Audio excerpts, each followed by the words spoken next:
బంగ్లాదేశ్లో హిందువులపై జరుగుతున్న దాడులకు నిరసనగా ఖమ్మంలో హిందూ సంఘాలు నిరసన తెలిపాయి. విశ్వ హిందూ పరిషత్, ఇస్కాన్, ఆర్ఎస్ఎస్ ఆధ్వర్యంలో ఖమ్మం పెవిలియన్ గ్రౌండ్ నుంచి జెడ్పీ సెంటర్ వరకు నిరసన ర్యాలీ చేపట్టారు. కరోనా సమయంలో బంగ్లాదేశ్ ఆర్థికంగా, వైద్యపరంగా బాధపడుతుంటే ఇస్కాన్ ఆధ్వర్యంలో అనేక సహాయ కార్యక్రమాలు చేపట్టారన్నారు. అలాంటి ఇస్కాన్ సంస్థ దేవాలయాలు ధ్వంసం చేయడం దారుణమని చెప్పారు.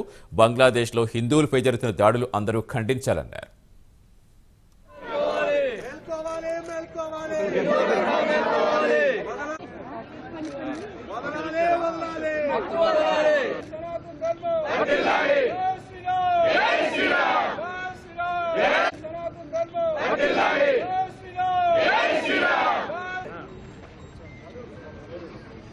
ఈరోజు మనకి బంగ్లాదేశ్లో జరుగుతున్నటువంటి హిందువులందరి మీద జరుగుతున్నటువంటి అణచివేత చర్యలు చూస్తూ ఉన్నాం. మనం ముఖ్యంగా ఇస్కాన్ సంస్థ 1970 నుంచి కూడా అనేక సంక్షేమ కార్యక్రమాలు చేస్తూ వాళ్ళకి ఆకలి దప్పికలు తీరుస్తూ అనేక సేవలు చేస్తూ వాళ్ళందరినీ కూడా మంచి చైతన్యవంతులుగా మార్చడానికి ప్రయత్నిస్తున్నటువంటి తరుణంలో ముఖ్యంగా ఇస్కాన్ భక్తులనే వాళ్ళు అరెస్ట్ చేసి మత ఛాందసవాదులుగా ముద్ర వేసి హిందూ జాతిని మొత్తం కూడా అణచాలనేటువంటి ఉద్దేశంతో అనేక దేశద్రోహ కేసులు పెడుతున్నటువంటి సిచ్యువేషన్ మనం ఉన్నది.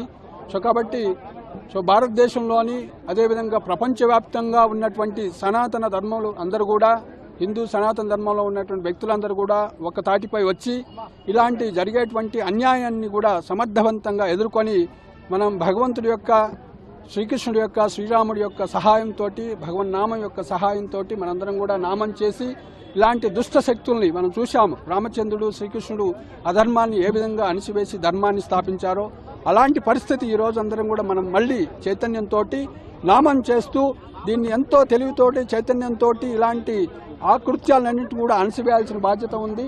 బంగ్లాదేశ్లో జరుగుతున్న పరిణామాలని మనం రోజు పేపర్లలో, టీవీలో చూస్తూనే ఉన్నాం. అక్కడ ఉన్నటువంటి హిందువుల యొక్క మాన ప్రాణాలకి ఎంత విఘాతం కలుగుతున్నదో, హిందువులను ఏ విధంగా దారుణ మారణకాండ జరుగుతున్నదో మనం అందరం రోజు చూస్తూనే ఉన్నాం. చివరికి కరోనా కాలంలో కానీ ప్రతిసారి కరువు వచ్చినప్పటికి కూడా అక్కడ ఇస్కాన్ అనే సంస్థ అనేక సహాయ కార్యక్రమాలు చేస్తూ కూడా ఎంతో బంగ్లాదేశ్ ప్రజలకు సేవ చేసింది.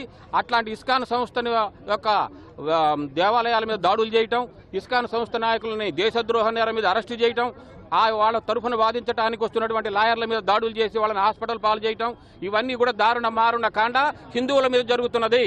హిందువులు గనక సంఘటితం కాకపోతే రేపు ఈ రోజు బంగ్లాదేశ్, రేపటి భారతదేశం మరో బంగ్లాదేశ్ అవుతుంది. ఇది బాగా మనం గుర్తుపెట్టుకోవాలా. కానీ ఈ దేశంలో ఉన్నటువంటి రాజకీయ నాయకులు ఎవరు కూడా ఈ విషయాలు ఎవరు మాట్లాడాలా.